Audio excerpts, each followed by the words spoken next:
welcome back. It's back to school time, and for many, it means sending your kids off to college. I can't imagine. This can certainly be a bittersweet time involving a lot of emotions, but our next guest can make the process a little easier. So please welcome back to DBL, the Empty Nest coach, Jay Ramsden. Yeah. Thank you for having me back. It's good to see everybody. Good to see you. Hi, Jay. All right, you say there are three stages in an empty nester that they go through once the kids leave. Can you give us those three? Absolutely, Tori. So the three stages are grief, relief, and joy. Now, you don't kind of go through them quickly, and some people want to think, well, they're linear. I'm going to go from grief to relief to joy. But some people jump right to joy. Some people stay in grief for a while. Some people get to relief, and then vacation happens, and they come back. The kids come back from school. They go through the grief process again. It's totally based upon your relationship with your kids and where you are in life. All right. Well, I am a year away from this, so I am going to take what you say really to heart. So what are some things that parents should be doing before they get ready to move their kid? Oh, Al, I love that question. And earlier today, I'm pretty sure, Tori, you coined the phrase transparency 20s. I love the word transparency. Thank you. Yeah. Getting bigger. We put it right on for you. Thank you. Transparency, transparent is the word there, Al. It's about communication. So before your child goes off to college, have a family meeting. And the family meeting is to set expectations. Now, we all carry these huge playbooks around, standards and expectations for everybody in our lives, from the people that we love all the way down to the people who deliver our mail, who serve us food, etc.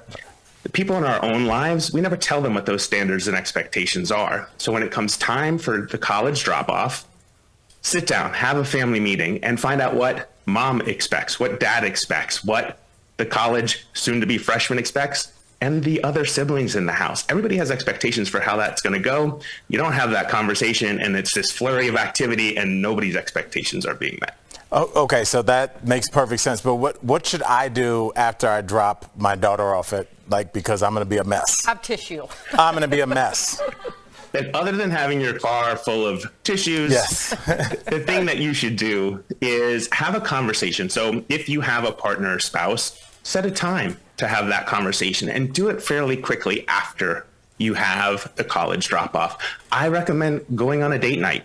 Do an after action report. How did it go? How am I feeling? What's going on in my brain? What's going on in my heart?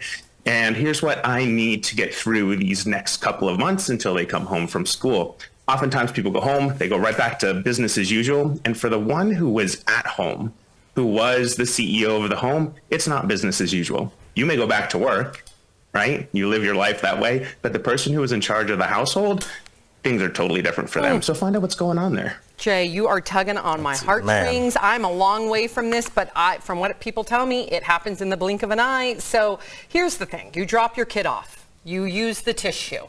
How often can you reach out to your kids, especially those first few weeks? Yeah, is there a limit? Yeah, this is a great question, Sam. I love that question because oftentimes the parent's just going to assume I'm going to continue how I always have continued. These kids are going off to college and they're becoming adults. They're going to create their own space and time here. Ask them, give them some agency to say, how often do you want me to check in with you?